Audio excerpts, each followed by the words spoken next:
From the Bob Mills Weather Center, the Oklahoma weather expert, Travis Meyer. We are getting close to a very, very fun weekend with Halloween on Monday night. Right now, though, we're getting very close to a storm system rolling on in. We're getting the last rays of the sun kind of peeping out there and showing up just a little bit. A lot of clouds will be hanging around over the next 3 days. It'll probably, hopefully, we'll see a little sun by Sunday. We might have to wait till Monday before the sun comes back out again. The colors of fall are upon us. As we were talking about this week, we've been showing you pictures, and it's pretty. It's not going to be as pretty as it could be, but it's okay. And so we're looking right around Turkey Mountain here with some of these shots of what's going on. And so you have some browns, you have some reds, a couple of yellows in there, lighter colored of green. But we are in the peak season now, and that'll continue for the next 2 weeks. So enjoy it while we got it, is all I can say. And it is gorgeous out there in several locations. We're going to see if we can keep it going. Thing is not gorgeous continues to be the drought. That's still, I mean, look how much this is encompassed. And when you get into these browns and reds, you're in trouble. I mean, because that's some serious drought. That takes a long time to fix.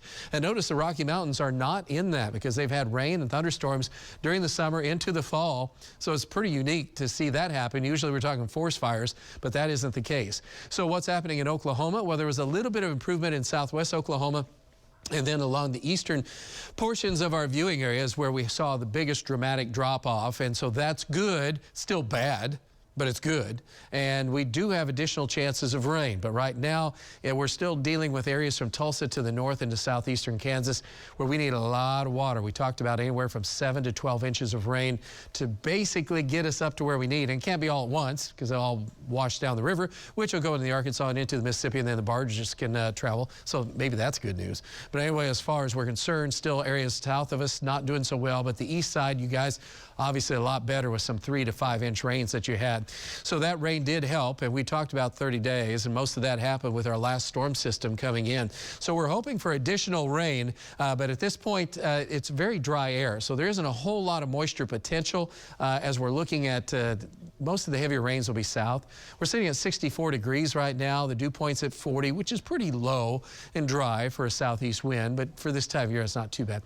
60s showing up. It's going to be a cool evening because of the breeze, but it's very, very nice. Showing that green out west. Once again, that's not touching the ground at this point because it's so dry. But we do have additional rain and showers trying to form out in West Texas, and we're looking at temperatures generally in the 60s statewide. So as we go through tonight into the morning hours, we'll see a chance of rain out to the west. This looks pretty impressive for West Texas and western Oklahoma. We'll be in the 40s. Then as we go through the day, just can't quite get there. There'll be a mix of clouds and some sun and temperatures in the 60s.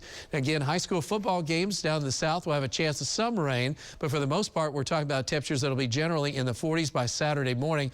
And then extending the forecast out, we're talking about temperatures that are going to be in the 60s on Saturday. And again, a few sprinkles or showers could be wrapping around just enough. And so that is going to be one of the problems. But Halloween looks great. I hope you have a chance to go out and enjoy that. You have to have tickets to be at Halloween, so make sure you check in with that before you try to travel out there. We do have a chance of a few pesky little sprinkles. As we mentioned, the Tulsa run's pretty good shape. We've updated the winds just a little bit, and the chance of precipitation look a little bit higher, more toward the noontime, but some patchy areas of drizzle could be possible, so that is a possibility. Sunday temperatures will be in the 60s, maybe a ray or two of sun, mainly out west. The sun does show up then for Halloween, and we're looking for temperatures generally in the upper 60s to low 70s, so that looks super nice. And don't forget, Halloween, yeah, it's going to be a little bit scary, but not so much with the weather. Temperatures will be in the 60s for the evening for the ghosts and goblins, and I don't think they're going to be too scared about that. 57 at 9 o'clock tonight, and we're looking for the late night, early morning, chilly, with a chance of a few sprinkles, especially if you're west of Tulsa. Breezy at noon with 61. Any chance of rain will be primarily to the south for most of Friday. And then we're looking for a chance of sprinkles and drizzle around on Saturday and 60s. Then we break out with some sun as we go into next week. Awesome for Halloween on to the back on into Thursday, and then Thursday and Friday next week is a big storm. So we'll talk about that some other time.